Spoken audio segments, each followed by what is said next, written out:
Assalamualaikum warahmatullahi wabarakatuh. Perkenalkan, nama saya Dita Natasha Sulaiman dari kelas MN 23A. Bab 1. Pembahasan pengertian menganalisis pasar konsumen. Menurut Kamus Akuntansi, analisis adalah melakukan evaluasi terhadap kondisi dari pos-pos atau ayat-ayat yang berkaitan dengan akuntansi dan alasan-alasan yang memungkinkan tentang perbedaan yang muncul. Analisis juga dapat diartikan sebagai aktivitas yang terdiri dari serangkaian kegiatan seperti mengurai, membedakan, memilih sesuatu untuk dikelompokkan kembali menurut kriteria tertentu dan kemudian dicari kaitannya lalu ditafsirkan maknanya. Sedangkan pengertian pasar menurut William J. Stanton pada tahun 1993 yang mengatakan bahwa pasar adalah sekumpulan orang-orang yang mempunyai keinginan untuk puas, uang untuk belanja, dan kemampuan untuk membelanjakan. Pasar dapat pula diartikan sebagai tempat bertemunya pembeli dan penjual untuk melakukan transaksi jual beli barang dan jasa. Jadi dapat disimpulkan pengertian dari analisis pasar konsumen adalah proses evaluasi serangkaian kegiatan terhadap semua individu dan rumah tangga, organisasi atau instansi yang membeli atau mendapatkan barang atau jasa untuk dikonsumsi sendiri. Sedangkan menurut salah satu ahli, analisis pasar konsumen adalah melihat kondisi pasar yang dimana pembelinya adalah individu yang membeli produk untuk digunakan atau disewakan. Selanjutnya ada faktor-faktor yang mempengaruhi perilaku konsumen. Hal yang mempengaruhi perilaku konsumen adalah servis atau pelayanan. Dalam dunia pelayanan, kini mulut seseorang konsumen mampu menjadi ujung tombak pemasaran perusahaan. Pendek kata, pelayanan adalah jantung bagi sebagai sendi yang ada dalam perusahaan. Berikut juga sebaliknya, jika pelayanan baik akan memberi efek marketing yang positif. Seiring dengan perkembangan zaman, banyak perusahaan yang kini memiliki konsep baru yang diterapkan dengan pelayanannya. Mereka menyambut tamu atau customer sebagai sahabat, menggunakan pendekatan emosional, pendekatan hati.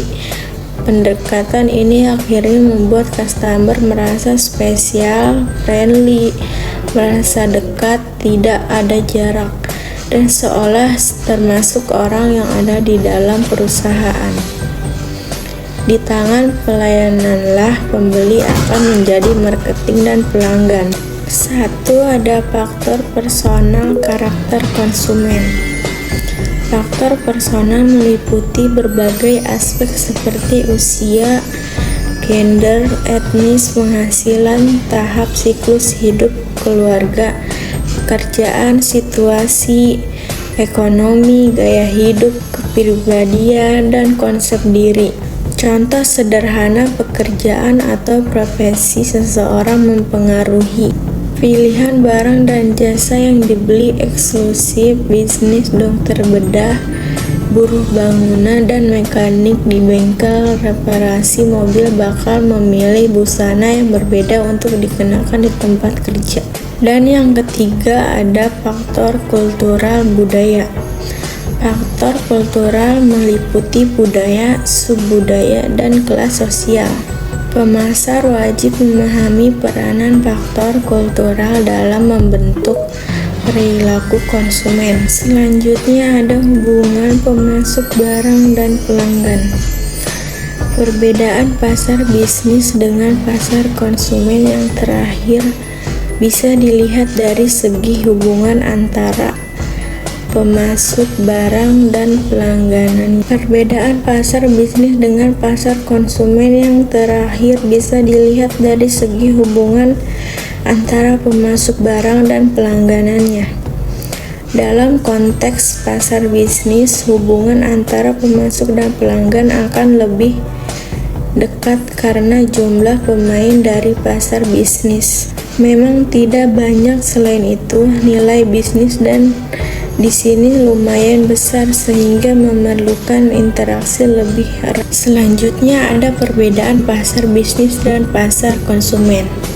Keduanya juga memiliki perbedaan yang cukup mencolok dari segi operasional, fungsi, manfaat, dan perannya dalam dunia perekonomian. 1. Segmentasi pasar.